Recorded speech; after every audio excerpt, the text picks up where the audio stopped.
시간 함께 주님을 찬양하기로 원합니다. 찬양 부르신 곳에서 하나님은 너를 지키시는 분, 이런 찬양 함께 찬양하겠습니다.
고백합니다. 하나님을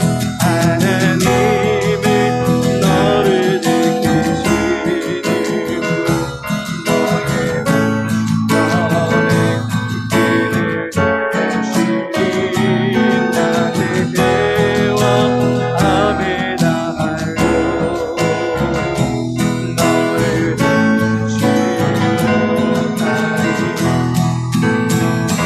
하나님은 너를 지키시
같이 묵도드리심으로 3일 예배 하나님께 올려드리겠습니다.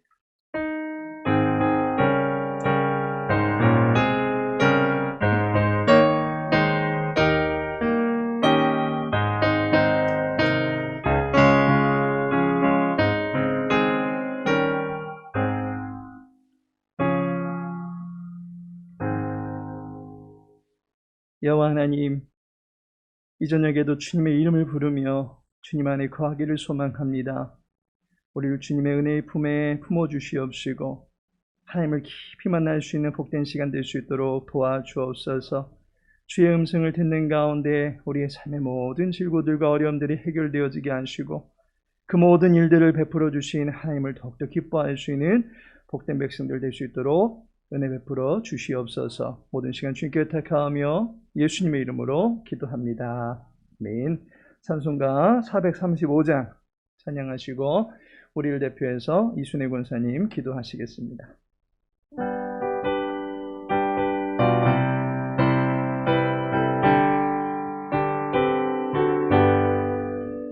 나의 영원하신 기억 생명보다 귀하다. 나의 갈 길 다가도록 나와 동행하소서. 주께로 가까이 주께로 가오니 나의 갈 길 다가도록 나와 동행하소서. 세상 후기 아니함과 모든 명예 버리고 험한 길을 가는 동안 나와 동행하소서. 주께로 가까이 주께로 가오니 나의 갈 길 다가도록 나와 동행하소서. 모든 골짜 지나가며 험한 바다 건너서 천국 문에 이르도록 나와 동행하소서. 주께로 가까이 주께로 가오니 나의 갈 길 다가도록 나와 동행하소서. 아멘. 사랑과 은혜가 충만하신 하나님 아버지 감사합니다.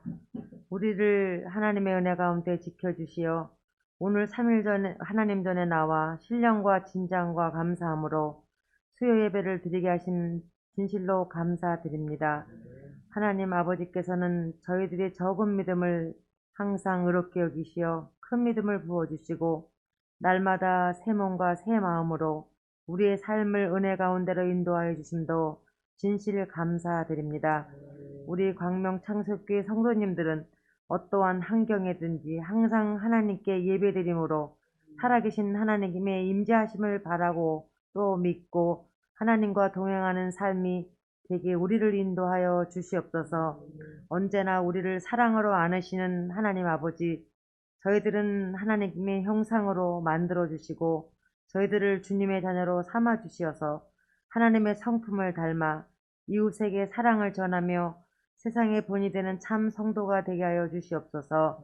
그리하여 성령의 열매를 맺는 믿음으로 모두가 순종하는 하나님의 자녀들이 되게 하여 주시옵소서. 사랑의 하나님, 이 시간에도 세상의 염려보다 주님의 몸된 교회를 위해 거룩한 주님의 사랑을 전하며 살아가는 귀한 성도님들 되게 하시고 헌신과 충성을 통하여 광명과 민족과 세계 만방에 복음을 전하여 하나님이 보시기에 든든한 교회로 서가게 하시고 교회에 임재하신 성령의 불길이 충만하게 하사 저희들의 심령이 하나님 앞에 온전하게 변화되는 삶으로 살아갈 수 있도록 도와주시옵소서. 우리의 죄를 사하시고 구원하시기 위해 이 땅에 오신 주님, 자신을 낮추어 십자가를 지심으로 우리를 구원케 하신 예수님처럼 우리가 낮아짐으로 하나님께 높임을 받는 저희들이 되게 하여 주시옵소서. 주님의 몸된 광명 창성교회를 위하여 여러 모양으로 충성하고 봉사하는 일꾼들을 붙들어 주시고 오직 주님이 기뻐하시는 맡은 바직을 감사함과 즐거움으로 잘 감당하게 하시옵소서. 섬김의 심령마다 성령님의 크신 은사와 능력으로 채워 주시옵소서. 지난 무더운 여름철에 홍수로 인해 고통을 당하는 이웃들이 많습니다. 하나님의 은혜에 구원의 손길로 잘 복구가 되어 하루속히 일상생활이 회복될 수 있도록 도와주시옵소서. 어느덧 하나님이 세우시고 하나님의 뜻을 이루시는 광명창성교회가 1주년 설립 감사 예배를 드리게 하심도 또한 감사를 드립니다. 교회를 향하신 하나님의 뜻대로 서로 사랑하고 서로 섬기며 하나님의 영광만을 올려드릴 수 있는 365 가고 싶은 교회로 든든히 서가게 하여 주시옵소서. 금주에 있는 설립 감사 예배와 그리고 특별 새벽 기대 외에도 크신 은혜를 베풀어 주시옵소서.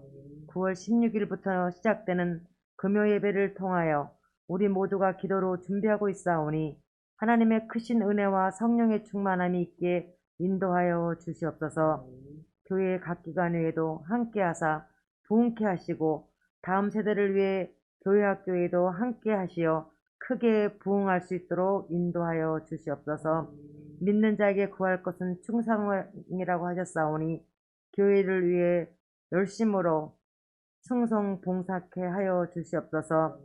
우리에게 말씀으로 영의 일용한 말씀을 항상 준비하고 주시는 강동규 담임 목사님께 함께 하시어 강통케 하여 주시고 말씀을 듣는 우리들은 큰 애를 받는 귀한 시간 되게 하여 주시옵소서.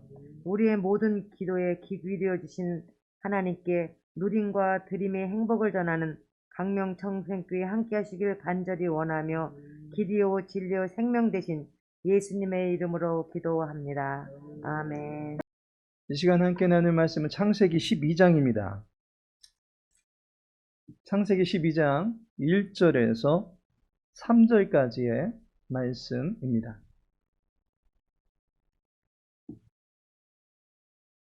창세기 12장 1절에서 3절까지의 말씀 함께 읽겠습니다. 여호와께서 아브라함에게 이르시되 너는 너의 고향과 친척과 아버지의 집을 떠나 내가 네게 보여줄 땅으로 가라. 내가 너로 큰 민족을 이루고 네게 복을 주어 내 이름을 창대하게 하리니 너는 복이 될지라. 너를 축복하는 자에게는 내가 복을 내리고 너를 저주하는 자에게는 내가 저주하리니 땅의 모든 족속이 너로 말미암아 복을 얻을 것이라 하신지라. 아멘. 성경의 구조를 알면 통독이 재미가 있습니다. 창세기 강의 13번째 시간으로 오늘은 12장을 통독하고 그 내용을 살펴보도록 하겠습니다. 오늘부터 다루게 되는 내용은 창세기의 2부에 해당합니다. 창세기는 원시 역사와 족장 역사라고 하는 두 개의 큰 구조로 이루어집니다. 지난 시간 11장을 끝으로 창세기 1부를 마치게 되었습니다. 1부에서 창조와 타락, 그리고 심판과 구원의 내용을 보게 되었습니다. 1부에서 2부로 이어지기 위해서 여자의 후손이라고 하는 약속을 큰 맥으로 두고 있습니다. 1부에서 여자의 후손이 출생하지 않았습니다. 다만 인류는 노아의 세 아들을 선조로 삼고 온 땅 전역에 흩어지게 되면서 어디에선가는 여자의 후손이 나올 것이다 라는 가능성만 남겨두고 마무리가 되었던 것입니다. 1부 마지막에서는 번성과 충만의 사명을 감당해야 될 인류가 바벨이라고 하는 거점을 마련함으로써 불신과 교만 그리고 불순종의 3대 악을 등장시킨 것을 보게 됩니다. 여호와께서는 인간들이 악한 제국을 완성해서 힘을 기르고 있는 그 모습을 그대로 두시지 아니하고 언어를 혼동케 함으로써 악한 인간의 꾀가 숲으로 돌아가게 하셨습니다. 하지만 인간들 안에 악함이 사라진 것이 아닙니다. 악한 기운을 고스란히 품고서 세상 전역에 퍼지게 된 것입니다. 땅의 모든 곳의 분위기가 점점 어두워져 가게 됩니다. 오늘 만나게 되는 아브라함과 그의 가문이 속한 족속도 여호와의 백성으로서 삶을 살고 있다기보다는 불신 백성으로서 살고 있었던 가문과 그의 형편을 보게 됩니다. 여호수아 24장 2절에 보면 여호수아가 모든 백성에게 이르되 이스라엘의 하나님 여호와께서 이같이 말씀하시기를 옛적에 너희의 조상들 곧 아브라함의 아버지 나홀의 아버지 데라가 강 저쪽에 거주하여 다른 신들을 섬겼으나 라고 말씀하고 있습니다. 아브라함과 나홀의 아버지인 데라가 다른 신들을 섬기며 살고 있었습니다. 그런데 이들 가문에 한 사람을 지명하시고 택하셔서 그 가문 가운데서 여자의 후손이 출생할 수 있는 출구를 여호와 하나님께서 열어 놓으시는 것입니다. 기억하십니까? 지난 시간에 아브라함과 나홀 이 두 사람 가운데서 여호와 하나님께서는 어느 가문에 거룩한 생명력을 이어갈 수 있는 바통을 지어주실까 의문을 남긴 채 창세기 일부가 끝나게 된다라고 말씀드렸습니다. 영적 어둠이 짙게 깔려져 있고 데라가 죽고 하란이 죽고 등등 죽음의 기운이 짙게 감돌고 있는 그러한 상황입니다. 이때 나홀은 출산의 기운을 갖추고 있는 반면에 아브람은 임신 불가능한 태의문이 닫혀있는 그러한 가문의 상태에 놓여져 있는 것을 보게 됩니다. 그렇다면 과연 하나님께서는 출생을 통해서 역사 속에 빛의 길을 열어놓으실 텐데 어떤 사람의 가문에 이 여자의 후손이 출생하게 되게끔 그 족보를 이어가게 하실런지 우리는 궁금증을 가지고 창세기 2부로 들어가게 됩니다. 창세기 12장은 여자의 후손이 출생할 수 있는 족보를 누가 이어가게 될 것인지 그 답을 우리들에게 주고 있습니다. 이 답이 2부에 나오기 때문에 1부의 역사와 이어지는 것입니다. 먼저 1절을 보시면 여호와께서 아브람에게 이르시되 라고 말씀하고 있습니다. 여호와 하나님께서 많은 사람들 중에 특별히 아브람과 나홀 중에서 아브람을 택하신 것입니다. 아브람을 통해서 언약의 족보를 이루어 가시기로 작정하신 것입니다. 3절 말미에 보면 땅의 모든 족속이 너로 말미암아 복을 얻을 것이라. 생육하고 번성하고 땅의 충만한 민족들에게 복의 기운을 전해줄 수 있는 사람, 그가 바로 아브람과 그의 가문이 될 것이다 라고 시사해 주는 것입니다. 따라서 창세기 12장은 아브람을 세우신다라는 그 주제로 다음과 같은 구조로 이루어져 있다라고 볼 수가 있습니다. 아브람이 여호와께 발탁이 되어서 카이로스의 역사를 이어가게 됩니다. 참고로 역사는 카이로스와 크로노스 이 두 가지로 분류가 됩니다. 아브라함과 같이 여호와께서 개입하셔서 구속의 표징을 나타내시는 역사를 가리켜서 카이로스, 곧 특별한 역사라고 말합니다. 반면에 1년이 지나고 2년이 오고 1000년, 만년 기계적인 시간의 흐름을 가리켜서 크로노스, 일반 역사라고 말합니다. 아브람은 창세기 1부에 이어서 계속해서 이어져 오던 역사의 한순간 카이로스의 성악부를 높이 들고 이제 믿음의 질주를 하게 되는 언약의 주자가 된 것입니다.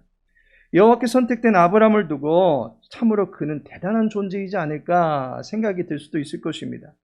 아브람은 탁월하고 비범하고 영험한 특출함을 갖추고 있는 인물이지 않을까 생각이 됩니다. 그런데 첫 번째 단락에 보면 여호와의 말씀을 믿고 따라가던 그 아브람의 당찬 모습이 나오긴 하지만 두 번째 단락에 들어가면 이 아브람이 현실적 어려움 앞에서 매우 졸렬한 모습을 드러내는 것을 보게 됩니다.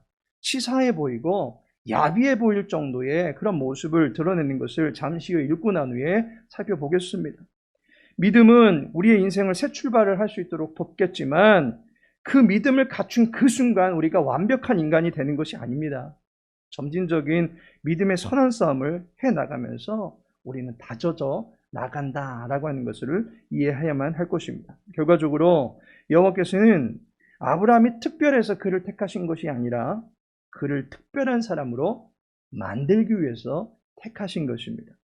그가 가진 매력에 여호와 하나님께서 끌렸던 것이 아니라 여호와께서 이제 매력을 뿜어낼 수 있는 사람으로 만들어 놓으시려고 아브라함을 택하신 것입니다. 이것을 우리는 은혜라고 말합니다. 인간에게서 출발하게 되어지는 특별한 역사가 아니라 오직 여호와 하나님의 작정과 계획하심 가운데서 출발케 되는 인생이 바로 은혜를 입은 인생이다라고 말할 수 있는 것입니다. 동일한 은혜로 말미암아 매력을 뿜어낼 수 있는 우리 광명 창성교회 모든 성도님들 되시기를 예수님의 이름으로 축복합니다.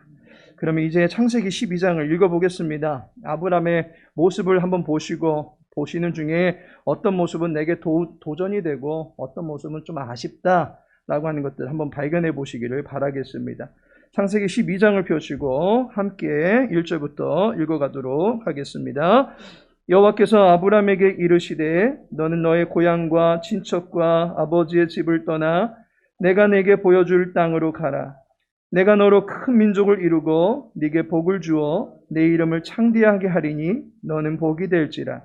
너를 축복하는 자에게는 내가 복을 내리고 너를 저주하는 자에게는 내가 저주하리니 땅의 모든 족속이 너로 말미암아 복을 얻을 것이라 하신지라.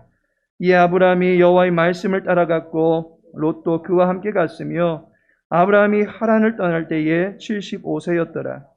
아브라함이 그의 아내 사레와 조카 롯과 하란에서 모은 모든 소유와 얻은 사람들을 이끌고 가나안 땅으로 가려고 떠나서 마침내 가나안 땅에 들어갔더라. 아브라함이 그 땅을 지나 세겜 땅 모래상수리 나무에 이르니 그때에 가나안 사람이 그 땅에 거주하였더라. 아브라함에게 나타나 이르시되 내가 이 땅을 네 자손에게 주리라 하신지라. 자기에게 나타나신 여호와께 그가 그곳에서 제단을 쌓고 거기서 베델 동쪽 산으로 옮겨 장막을 치니 서쪽은 베델이요 동쪽은 아이라. 그가 그곳에서 여호와께 제단을 쌓고 여호와의 이름을 부르더니 점점 남방으로 옮겨갔더라. 그 땅에 기근이 들었으므로 아브라함이 애굽에 거류하려고 그리로 내려갔으니 이는 그 땅에 기근이 심하였습니다. 그가 애굽에 가까이 이르렀을 때에 그의 아내 사레에게 말하되 내가 알기에 그대는 아리따운 여인이라. 애굽 사람이 그대를 볼 때에 이르기를 이는 그의 아내라 하여 나는 죽이고 그대는 살리리니 원하건대 그대는 나의 누이라 하라. 그러면 내가 그대로 말미암아 안전하고 내 목숨이 그대로 말미암아 보존되리라 하니라. 아브라함이 애굽에 이르렀을 때에 애굽 사람들이 그 여인이 심히 아리따움을 보았고 바로의 고관들도 그를 보고 바로 앞에서 칭찬하므로 그 여인을 바로의 궁으로 이끌어 들인지라. 이에 바로가 그로 말미암아 아브라함을 후대하므로 아브라함이 양과 소와 노비와 암수 나귀와 낙타를 얻었더라. 여호와께서 아브라함의 아내 사레의 일로 바로와 그 집에 큰 재앙을 내리신지라. 바로가 아브라함을 불러서 이르되 내가 어찌하여 나에게 이렇게 행하였느냐? 내가 어찌하여 그를 내 아내라고 내게 말하지 아니하였느냐? 내가 어찌 그를 누이라 하여 내가 그를 데려다가 아내를 삼게 하였느냐? 내 아내가 여기 있으니 이제 데려가라 하고 바로가 사람들에게 그의 일을 명하매 그들이 그와 함께 그의 아내와 그의 모든 소유를 보내었더라. 아멘. 그럼 이제 창세기 12장의 전체적인 내용을 하나하나 또 살펴보도록 하겠습니다. 첫 번째 단락에서 아브람은 믿음의 삶을 시작하게 됩니다. 흔히 아브람을 가리켜서 우리는 믿음의 조상이라고 말합니다. 여호와께서 그에게 믿음을 주시고 이제 믿음의 여행을 하도록 인도하셨기 때문입니다. 히브리서 기자는 믿음을 정의하기를 보이지 않는 것을 보는 힘이라고 소개하고 있습니다. 히브리서 11장 1절에 보니 믿음은 바라는 것들의 실상이요 보이지 않는 것들의 증거니라고 말씀합니다. 실상이라는 말이 아래에 선다라는 말입니다. 믿음은 바라는 것, 곧 궁극적이고 영원한 가치가 있는 일들이 이루어지는 것들 그 아래에 서게 하는 힘이다라는 것입니다. 바라는 일들이 이루어질 때에 그 아래에 서서 그 모든 것들의 능력을 취하게 되는 위치에 있게 하는 것, 그것이 바로 믿음이다라는 것입니다. 믿음은 보는 것입니다. 바라는 일이 성취되는 것을 보는 것입니다. 엄지만한 아주 작은 알의 껍질을 뚫고 나이팅게일이 나와서 지저귀는 것을 보게 하는 것이 바로 믿음입니다. 갓 출생한 팔뚝만한 태아가 골리앗을 넘어뜨리는 왕이 될 것을 보는 것이 믿음입니다. 믿음은 보는 것입니다. 히브리서 12장 2절에 보니 믿음의 주요 또 온전하게 하시는 이인 예수를 바라보자라고 말씀하고 있습니다. 믿음은 제대로 된 것에, 우리가 보아야 될 것에 시선을 꽂아두는 것을 말하는 것입니다. 아브라함은 보았습니다. 여호와의 약속이 이루어지는 그 현장을 보았던 것입니다. 때문에 그는 믿음의 조상이 된 것입니다. 반면에 믿음은 보지 말아야 될 것을 볼 때마다 위협받게 되어 있습니다. 두 번째 단락은 아브라함이 따르던 그 믿음의 삶이 위태해지는 사건들을 우리들에게 보여주고 있습니다. 아브라함은 여호와의 말씀만 따라갔던 것에서 벗어나서 다른 것들을 볼 때에 넘어지고 말았다라고 하는 것을 두 번째 단락에서 보여주고 있습니다. 사람의 눈을 의식할 때에 아브라함의 믿음이 졸렬하게 되었습니다.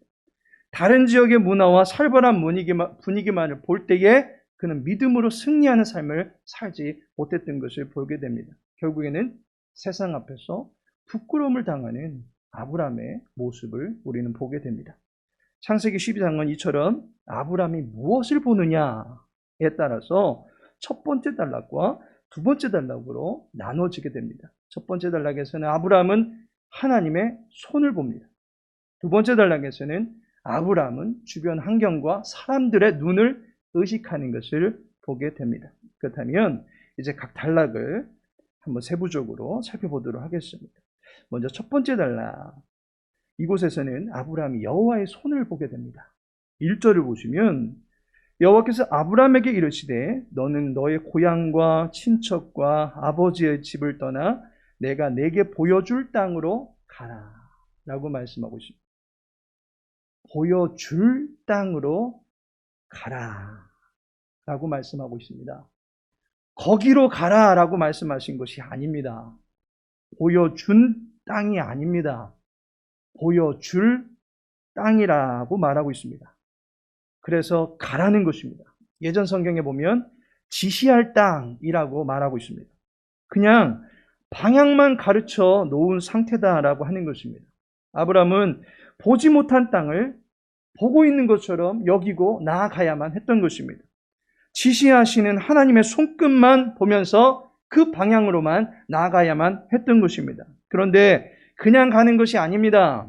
아브라함이 자신이 갖고 있던 모든 것들을 버려야만 출발할 수 있는 그러한 상태였다라고 하는 것입니다. 고향, 친척, 아버지의 집. 이게 당시로서는 생명 그 자체입니다. 족장시대입니다. 부족시대입니다.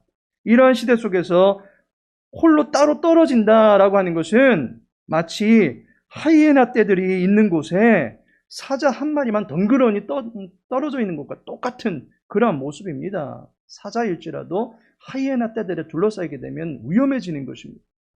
보여줄 땅이 얼마나 대단한 것이었는지는 모르겠지만 현재 아브라함이 있는 곳과 견주어 볼 수 있는 그러한 수준은 아닐 수 있습니다. 당장 체감하는 정도에서 매력을 전혀 얻지 못하는 그러한 땅일 수도 있습니다. 지금은 아버지와 함께하고 부족들과 함께하고 있습니다. 그리고 안전한 거주지에서 자기의 생명과 식구들을 돌보며 살아갈 수 있습니다.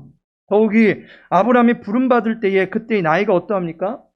4절에 보면 아브라함이 하란을 떠날 때에 75세였더라 라고 말씀하고 있습니다.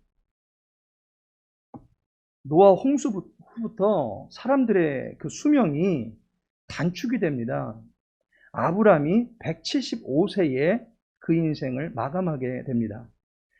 따라서 75세라고 하는 이 나이는 결코 젊은 나이가 아닙니다. 그가 자기 나이 90이 되고 100세가 될 때에 너에게 자식이 있을 것이야 라고 했던 그 말을 웃긴 말로 들었다라고 하는 것은 이미 아브라함의 몸이 노년기에 접어들었다라고 하는 것을 의미하는 것입니다. 따라서 75세는 젊은 나이가 아닙니다. 이 나이에 우리에게 어떤 명령이 주어지면 아이고 이 나이에 뭐 큰 낙을 바랄 것이 있다고 그냥 전 여기 있겠습니다. 여기가 좋습니다. 이제 예전 같지 않아서 생각하는 것도 둔하고 움직이는 것도 굼뜨고 여기를 떠난다는 건 저에게는 위험할 수도 있습니다. 라고 하면서 그냥 안전을 도모하는 쪽으로 더 비중을 둘 수도 있을 것입니다. 그런데 아브라함이 자기의 안전보다 무엇을 따라갑니까? 여호와의 말씀을 따라갑니다. 위대한 모험을 시작하는 것입니다. 4절은 말합니다. 이에 아브라함이 여호와의 말씀을 따라갔고 라고 말씀하고 있습니다. 믿음은 모험입니다. 성경을 보면 이 믿음의 여정에 들어서는 자를 하나님은 버려두지 않습니다. 강하고 담대하라. 내가 너와 함께하리라. 라고 하는 약속을 반드시 주십니다. 아브라함도 마찬가지입니다. 믿음에 들어서는 아브라함에게 여호와께서 약속을 주십니다. 1절에서 여호와께서 가라 라고 하셨고 4절에서 아브라함은 따라갔다 라고 말씀합니다. 그 중간에 2절과 3절에 보면 말씀을 따라가는 자에게 주시는 복이 있습니다. 그게 바로 약속입니다. 그 약속이 7가지로 나오고 있습니다. 너는 큰 민족을 이룰 것이다. 네게 복을 줄 것이다. 내 이름을 창대하게 할 것이다. 너는 복이 될 것이다. 너를 축복하는 자에게 복을 내릴 것이다. 너를 저주하는 자가 있으면 저주할 것이다. 땅의 모든 족속이 너로 말미암아 복을 얻을 것이다. 7가지의 축복 선언이 이루어지고 있습니다. 성경에서 7이라고 하는 숫자가 가지고 있는 상징적 의미는 완전함입니다. 완전하고도 완벽한 복을 누리는 사람이 되게 하시겠다라고 약속해 주신 것입니다. 그런데 이 복을 가만히 보시면 큰 민족을 이룰 것이다 라고 첫 번째로 말씀하고 계십니다. 그런데 이 약속이 아브라함에게 적용될 수 있는 약속이 아닙니다. 요즘 분들 보면 보험 다들 들고 계십니다. 그런데 납입하는 보험금이 아깝다고 싼 것으로만 이렇게 보험을 들다가는 정작 어려움에 닥쳤을 때 보험 혜택을 받으려고 하는데 그 혜택을 받지 못하는 그러한 보험 아이템들이 많이 있는 것을 보게 됩니다. 혜택 받지 못하면 보험 들 필요가 무엇이 있겠습니까? 아브라함에게 큰 민족을 이루게 하시겠다라고 하는 이 약속은 지금 아브라함의 처지와 형편과 상황에 비춰볼 때는 결코 실현될 수 없는 그러한 약속이다라고 하는 것입니다. 창세기 11장 말미에서 사례는 임신하지 못한다라고 이미 단서를 붙이고 있습니다. 그럼에도 불구하고 아브라함은 이 말씀을 따라갔다라는 것입니다. 세 번째 나오는 복 같은 경우에는 내 이름을 창대하게 할 것이다 라고 말하고 있습니다. 지난 시간에 살펴보았지만 사람들이 바벨을 쌓으면서 자기들의 이름들을 내려고 아주 혈안을 부립니다. 자기 이름을 자기들의 실력과 힘과 사람들을 모아가지고 어떻게든 나타내려고 난리를 펴니다. 사람이 모여야 이름이 드러나는 것 아니겠습니까? 그런데 아브라함은 고향을 떠납니다. 친척을 떠납니다. 아버지를 떠납니다. 그러면 이름을 창대하게 할 만한 모든 가능성들이 내게서 사라지는 것입니다. 오늘날로 말하면 금수저, 철밥통을 다 내팽겨 쳐버리고 개천에서부터 출세의 가도를 향해서 달려나가겠다라는 그런 입장이 되는 것입니다. 그게 가능합니까? 그런데 아브라함은 말씀을 따라갔다는 것입니다. 내게서부터가 아니라 여호와로부터 모든 일들은 이루어질 것이다 라고 하는 것을 믿고 나아갔다는 것입니다. 우린 여기서 아브라함이 가지고 있는 믿음의 질이라고 하는 게, 믿음의 수준이라고 하는 게 어느 정도인지를 알게 됩니다. 아브라함의 믿음은 오직 여호와만을 바라보는 눈을 갖추고 있다라는 것입니다. 그리고 오직 그분의 말씀만 듣는 귀만 갖추고 있다라고 하는 것입니다. 오직 여호와만 존중하기로 하고 그분의 권위 앞에 무릎 꿇고 있는 아브라함의 신앙을 보게 됩니다. 7절에 보시면 여호와께서 아브라함에게 나타나 이르시되 내가 이 땅을 네 자손에게 주리라 하신지라. 자기에게 나타나신 여호와께 그가 그곳에서 제단을 쌓고 라고 말하고 있습니다. 아브라함이 갈 바를 알지 못하고 줄기차게 나아가던 중에 여호와께서 아브라함에게 나타나십니다. 그리고는 이 땅이다 라고 말씀을 주십니다. 그 순간 아브라함이 어떻게 합니까? 여호와께 제단을 쌓습니다. 8절 말미에 보면 여호와께 제단을 쌓고 여호와의 이름을 부르더니 라고 말씀하고 있습니다. 제단을 쌓고 여호와의 이름을 부릅니다. 그런데 그곳에 제단을 쌓기 전에 아브라함이 했던 것이 있습니다. 그게 무엇입니까? 거기서 베델 동쪽 산으로 옮겨 장막을 치니라고 말씀하고 있습니다. 장막이라고 하는 것은 삶의 처소입니다. 삶의 보금자리입니다. 그곳에 장막을 치고는 여호와를 불렀다라고 말씀하고 있습니다. 불렀다라는 말이 높여드렸다, 그분의 존재를 인정했다라는 의미를 담고 있습니다. 그런데 이 부름이 장막과 연관이 되어 있을 때는, 장막이 지어져 있는 상태에서 불렀다라고 하는 것은 무엇을 말합니까? 초대한다라는 의미를 담고 있습니다. 그렇다면 아브라함이 자기의 장막, 곧 처소를 정하고서는 그곳에 여호와를 초대한 것입니다.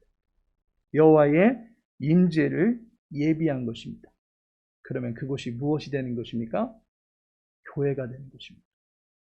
여호와께서 지시할 그 땅에 신약의 표현을 빌려 표현하면 교회가 세워지게 된 것입니다. 그곳에서 앞서 말한 7가지의 완전한 복이 실현케 됨으로써 이제 복이 시작이 되는 것입니다. 교회는 그리스도가 머리가 되신 거룩한 몸입니다. 그 몸 안에 여호와의 복의 기운이 주입되면 교회가 비로소 복의 역사를 운행해 나가게 되는 것입니다. 바라기는 우리 교회가 복된 교회가 되어지기를 소망합니다. 여호와의 놀라운 역사, 카이로스의 역사를 짊어지고 나갈 수 있는 믿음의 질주를 해나가는 우리 교회가 되어지기를 소망합니다. 말씀을 따라가면서 여호와를 늘 초대할 수 있기를 소망합니다. 여호와를 모셔드리기 바랍니다.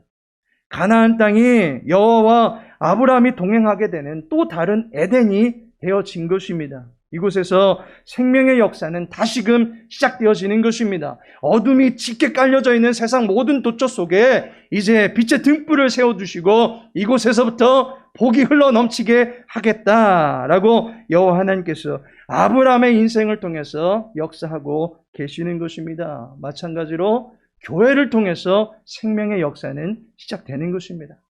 참고로 우리 성도님들 이사하시면 반드시 여호와를 그 장막으로 초대하시기 바랍니다. 여호와의 이름을 먼저 부르시기 바랍니다. 그 장막이 흩어진 교회가 될 수 있도록 여호와의 임재를 구하시기 바랍니다. 아브라함처럼 자기의 장막에 여호와를 초대함으로써 여호와가 주인됨을 인정하는 예배자의 가정을 이루어갈 수 있는 우리 모든 성도님들 되시기를 예수님의 이름으로 축복합니다. 두 번째 단락을 보면 아브라함이 사람의 눈을 의식함으로 말미암아 믿음이 위협받게 되는 그러한 사건을 다루고 있는 것을 보게 됩니다. 첫 번째 단락에서는 오직 여호와만 우러러보고 그분의 손끝만을 바라보던 아브라함이 이제 두 번째 단락에 보면 그 시선이 시간이 가니까 흐트러집니다. 이때 과연 어떤 일이 벌어졌습니까? 보여주신 땅에 들어가서 장막 짓고 여호와를 초대해서 예배드리고 여호와와 교제하면서 감동적이고 감격적인 순간들을 보냈습니다. 그런데 10절에 보니까 그 땅에 기근이 들었으므로 라고 말씀하고 있습니다. 여기서 말하는 그 땅이라고 하면 아브라함이 정착한 땅입니다. 여호와께서 이 땅이야 라고 말씀하신 그 땅입니다. 여호와께 예배드렸던 그 땅입니다. 질문드립니다. 약속하신 땅에 기근이 있을 수 있을까요? 없어야 할까요? 좀 다르게 질문 드릴까요? 교회 안에 문제가 발생합니까? 안 합니까? 좀 다르게 질문 드릴까요? 믿음의 사람이 어려움을 겪게 됩니까? 안 겪습니까? 약속의 땅이지만 그 땅에도 형편에 따라서는 기근이 올 수 있다는 것입니다. 중요한 것은 그러한 시기가 닥칠 때 믿음의 사람은 왜 내게 이런 어려움이 오는 것이고 왜 내게 이런 환난이 닥친 것이냐, 이 정도쯤에서 막아주셔야 되는 것 아닙니까? 라는 생각에 푸념만 늘어놓을 것이 아니라 여호와께서 주신 믿음을 가지고 이 상황을 내가 어떻게 해석하고 어떻게 대처해야만 하는지 믿음 아래 서서 나는 다스림 받기 원합니다 라는 고백을 여호와께 드릴 수 있어야만 하는 것입니다. 시편 42편의 기자도 내 영혼은 어찌하여 낭망하느냐라고 하면서 여호와를 바라라 라고 말하며 자신을 다그치고 있는 것을 보게 됩니다. 우리는 위기의 때, 고난의 때 여호와를 향한 시선이 흐트러질 수 있기 때문에 이 진리를 유념하셔야만 할 것입니다. 아브라함은 있지도 않은 것을 있는 것처럼 바라보면서 믿음의 순례를 떠났습니다. 아브라함에게 주신 믿음이 단순히 여러 가지 복을 주실 것을 기대케 하는 미래적인 것만은 아닙니다. 믿음은 현재 내가 있는 곳에서도 여호와의 함께하심과 복주심을 바라보게 하는 눈을 갖게 하는 것입니다. 따라서 기근이 임한 이 순간 아브라함이 붙들어야 될 것은 다른 것이 아니었습니다. 앞서 말한 복 가운데서 자신으로 인해서 땅의 모든 족속이 복을 얻게 될 것이다 라고 하는 그 약속의 말씀을 붙들어야만 하는 것입니다. 여호와는 땅만 마련해 주신 분이 아니라 하늘의 하나님이시기도 합니다. 하늘이 닫혀 있습니까? 하늘이 말랐습니까? 그 하늘을 지배하고 계시는 여호와 하나님의 능력을 그곳에서 구할 수 있어야만 했던 것입니다. 그런데 애석하게도 아브라함이 어떻게 합니까? 10절을 보시면 아브라함이 애굽에 거류하려고 그리로 내려갔으니 이는 그 땅의 기근이 심하였습니다. 아브라함이 땅의 기근을 보면서 자기 살 길 마련하기 위해서 애굽으로 내려갑니다. 애굽은 나일강과 지중해를 끼고 있어서 물이 풍부한 지역입니다. 때문에 당시에 수많은 족속들이 기근과 같은 이런 어려움을 맞이하게 되면 애굽으로 피신하는 것이 관례였습니다. 애굽 문헌에도 이와 같은 난민들을 상대로 취한 조치가 실려져 있습니다. 그 한 문헌의 글을 보면 우리는 에돔의 베두인족들이 요새를 통과하도록 했다. 그들을 살리고 그들의 가축을 살리기 위해서라고 기록되어져 있는 서기관의 문서가 발견되었습니다. 아브라함은 당시에 모든 사람들이 가던 그 방향으로 애굽이 있는 곳으로 함께 덩달아 같이 가게 된 것입니다. 그런데 애굽은 어려운 난민들을 보살펴주는 대국으로서의 품격만 갖추고 있는 나라가 아닙니다. 어두운 면도 다분히 갖고 있던 그런 나라입니다. 여호와를 알지 못하던 세대들이 흩어져서 이룩한 나라입니다. 특히 애굽은 함의 자손들이 나아가서 건국한 나라입니다. 때문에 그 땅의 어둠의 문화는 당연히 생성되어 있습니다. 그 대표적인 것이 바로 사람의 생명을 함부로 해하더라는 것입니다. 12절에 보면 애굽 사람이 그대를 볼 때에 이르기를 이는 그의 아내라 하여 나는 죽이고 그대는 살리리니 라고 말씀하고 있습니다. 아브라함이 아내 사레를 데리고 애굽으로 피난을 가는데 그 땅에는 사람을 죽이는 살벌한 문화가 형성되어 있던 것입니다. 그러니 자기 생명 보존하기 위해서 어떻게 해야 됩니까? 딴 곳으로는 갈 수는 없는 노릇이고 물이 있는 곳을 찾아가야만 하는데 동쪽으로 가자니 너무 멀고 남방으로 내려가야만 하는 형편입니다. 그래서 아브라함이 생각해낸 묘안이 사레를 아내라고 하지 말고 누이라고 하자라는 것입니다. 13절에 보면 원하건대 그대는 나의 누이라 하라. 그러면 내가 그대로 말미암아 안전하고 내 목숨이 그대로 말미암아 보존되리라 하니라 라고 말씀하고 있습니다. 아주 기발한 생각인 것 같습니다. 그런데 문제가 발생합니다. 생명을 유지코자 했던 아브라함의 그 바람과는 달리 자기의 아내를 애굽의 바로에게 바쳐야 되는 신세가 되고 말았던 것입니다. 묘수라고 여겼던 그 방법이 악수가 되어버렸습니다. 문제는 아브라함을 여호와 하나님께서 택하신 이유는 아브라함만 택하신 것이 아니라 남녀가 연합하여 한 몸을 이루었다라고 하는 말씀에 비춰볼 때 여호와 하나님께서는 사례도 택해 놓으신 것입니다.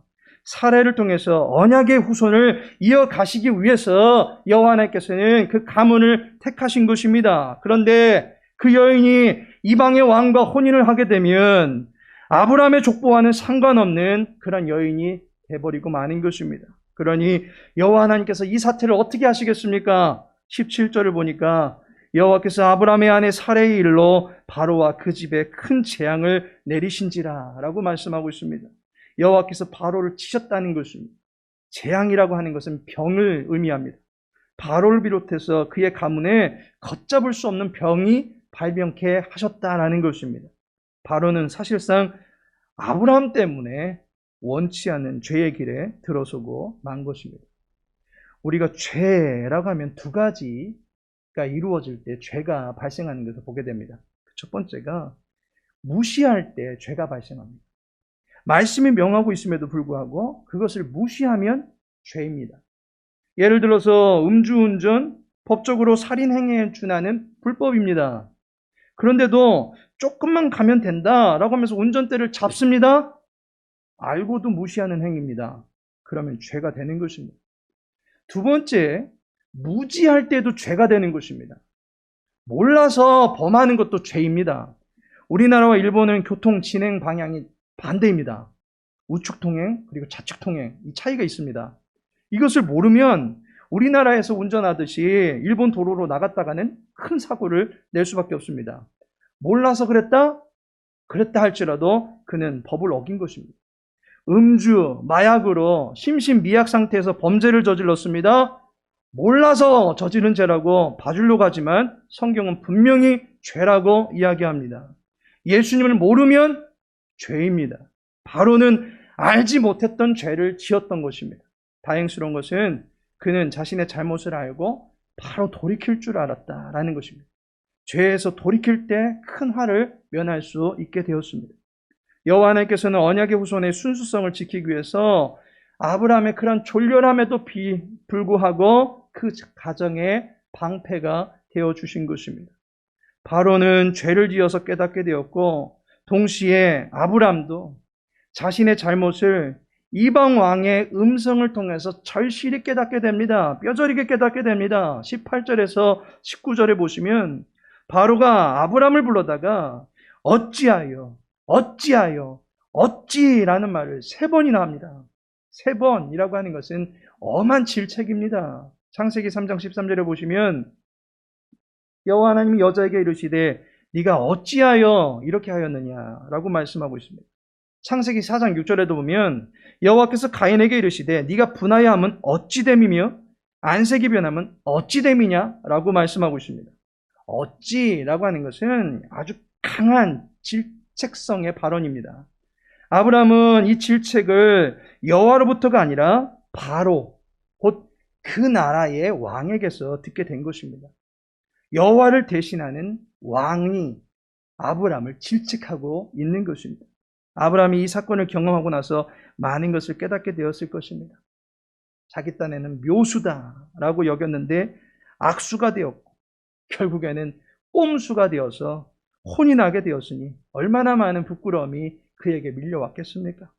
주의 사람들이 여호와께 시선을 두지 아니하고 세상을 따라가다가는 세상에 부끄러움을 당할 수밖에 없는 것입니다. 우리는 가야 할 길이 정해져 있습니다. 오직 여호와의 기뻐하시는 뜻대로 나아가는 것이 성도의 본분이다 라고 하는 사실을 기억해야만 할 것입니다. 하나님께서 사랑하시는 성도 여러분, 아브라함은 여호와의 손끝을 보면서 믿음의 길을 가게 됩니다. 성도의 믿음을 독려하고 성장시키는 것, 여호와의 격려에서부터 시작됩니다. 그 어떤 것에서 우리의 믿음은 발생할 수가 없습니다. 도리어 우리는 다른 것을 볼 때 우리의 믿음이 위협받게 되어 있습니다. 세상을 보면 믿음이 세질 것 같습니까? 도리어 안목의 정욕에 빠져서 부끄러운 삶을 살아갈 수도 있습니다. 믿음의 삶은 오직 여호와 하나님의 손끝만 바라보는 것입니다.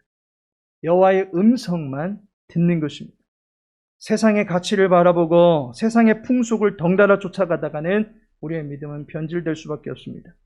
우리의 믿음의 주요, 우리를 온전케 하시는 예수님만 바라보며 나아가는 저와 여러분의 삶에 기근과 같은 어려움과 환란이 닥친다 할지라도 믿음의 능력 아래 서서 그 믿음의 다심을 받음으로 인해서 여호와의 은혜를 충만하게 누리는 견고하고 복된 삶을 살아가실 수 있는 우리 모든 권속들 되시기를 예수님의 이름으로 축복합니다.